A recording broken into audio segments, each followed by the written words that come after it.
और चित्तूर से भी अनेक साथी आए हैं। आप सभी का भी अभिनंदन करता हूं। నేను తిరుపతి వెంకటేశ్వర స్వామికి నమస్కారం తెలియజేస్తున్నాను. భక్తి ప్రదాతైన సంత అన్నమయ్యకి ప్రణామాలు తెలియజేసుకుంటున్నాను. తిరుపతి మరియు చిత్తూరు నుండి ఇక్కడికి వచ్చిన మిత్రులందరికీ కూడా నేను అభినందనలు తెలియజేసుకుంటున్నాను. भाइयों और बहनों, रायलसीमा में सामर्थ्य की कोई सीमा नहीं। यहां माइंस हैं, यहां मिनरल्स है, यहां दिव्य भव्य टेम्पल्स है, यहां मेहनती किसान है, टैलेंटेड नौजवान है और टूरिज्म की अपार संभावना है। इसलिए आज मोदी आपके पास आशीर्वाद लेने के लिए आया है। मोदी का लक्ष्य है रायलसीमा का डेवलपमेंट नई ऊंचाई पर पहुंचे। मोदी का लक्ष्य है आंध्र प्रदेश का विकास। मोदी लक्ष्यम आंध्र प्रदेश विकासम। సోదరి సోదరులారా, రాయలసీమలో ఎన్నో సమస్యలు ఉన్నాయి. ఆ సమస్యలకి హద్దే లేదు. ఇక్కడ గనులు ఉన్నాయి మరియు ఖనిజాలు ఉన్నాయి.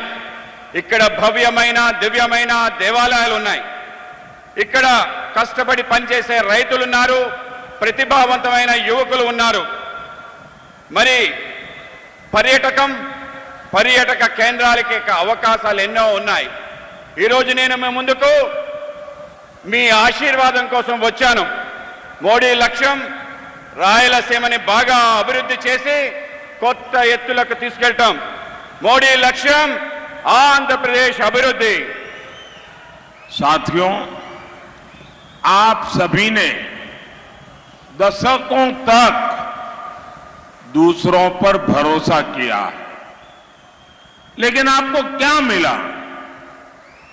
यहां डेवलपमेंट नहीं हुआ, यहां सिंचाई की सुविधा नहीं है, यहां इंडस्ट्री नहीं है, यहां किसान परेशान है, यहां नौजवानों को काम के लिए दूसरे शहरों में जाना पड़ता है। आप मुझे बताइए, ये हालात बदलने चाहिए या नहीं? तो आपको क्या करना पड़ेगा?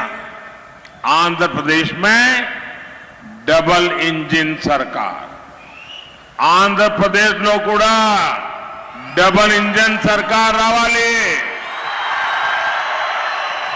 మిత్రులారా, మీరంతా దశాబ్దాలుగా అనేక మందిని విశ్వాసంలో ఉంచారు. రాయలసీమ ఆంధ్రప్రదేశ్కు అనేక మంది ముఖ్యమంత్రులను ఇచ్చారా లేదా? కానీ మీరు ఏమి పొందారు? ఇక్కడ అభివృద్ధి జరగనే లేదు. ఇక్కడ సాగునీటి సంబంధించిన సౌకర్యమే లేదు. ఇక్కడ పరిశ్రమలు లేవు. ఇక్కడ రైతులు ఆందోళనతో ఉన్నారు. ఇక్కడ ఉద్యోగాల కోసం ఇంకొక నగరాలు వలస వెళ్లాల్సిన పరిస్థితి ఏర్పడింది. మీరు నాకు చెప్పండి, ఈ పరిస్థితి మార్చాలా వద్దా? అయితే మీరేం చేయాలి? ఆంధ్రప్రదేశ్లో